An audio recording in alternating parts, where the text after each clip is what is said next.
Un peu de finance et de monnaie. J'ai fait 5 ans d'études en économie, avec un master d'économie sur les organisations. Donc c'est la partie de l'économie qui s'occupe de savoir c'est quoi la forme la plus efficace d'entreprise qu'on peut faire, d'organisation, de groupe. Pourquoi une entreprise échoue, pourquoi une entreprise réussit, théoriquement qu'est-ce que ça veut dire, etc. J'ai vu ces réflexions par rapport aux banques, au financement et à la monnaie. Notamment par rapport au fait qu'il y avait des entreprises qui des fois fraudaient et avaient des scandales financiers qui étaient dus à des problèmes de contrôle des flux financiers dans l'entreprise. Donc de l'argent, de la monnaie qui n'était pas allouée à des bons endroits, et donc il y avait des fraudes, des vols, des choses comme ça. Et je me disais en fait ce qu'il faudrait c'est avoir des flux financiers dans l'entreprise qui soient contrôlés non pas par des humains qui sont faillibles, mais par un système informatique. Mais un système informatique qui ne serait pas contrôlable par un humain, qui serait automatique et qui serait facile à auditer pour que tout le monde puisse voir, que ça soit assez transparent. Je pense que vous voyez ce que je veux en venir. Je ne savais pas encore à ce moment-là, mais en fait ça connecte au sujet des crypto-monnaies. On devrait appeler crypto-actifs parce que c'est pas vraiment des monnaies. Mais en tout cas, un crypto-actif ou une crypto-monnaie pourrait jouer ce rôle de quelque chose qui contrôle les flux financiers des entreprises de manière efficace pour voir s'il n'y a pas de fraude, de vol, etc.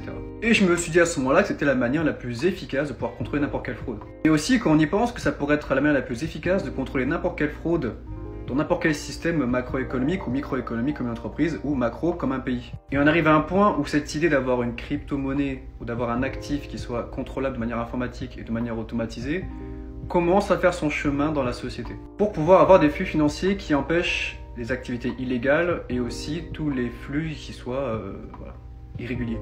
Donc que la fraude de manière mécanique serait complètement éliminée.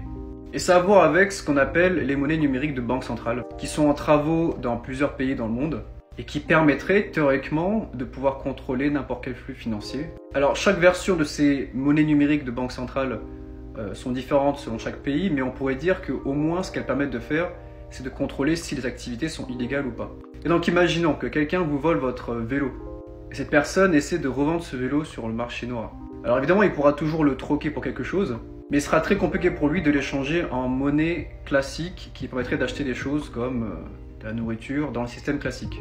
Parce que ce sera très compliqué pour la personne qui a volé la chose de le revendre. Alors évidemment, ça donnera un pouvoir assez énorme aux banques centrales et ça éliminera directement une énorme économie souterraine et de fraude qui automatiquement donc disparaîtra assez rapidement par incapacité à pouvoir monétiser son activité.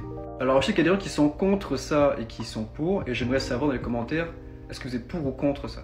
Donc une crypto-monnaie, un crypto-actif qu'on appelle blockchain, donc une monnaie numérique qui va être utilisée par des instances macroéconomiques comme les banques centrales pour pouvoir régulariser les flux. Vous préférez simplement le cash classique?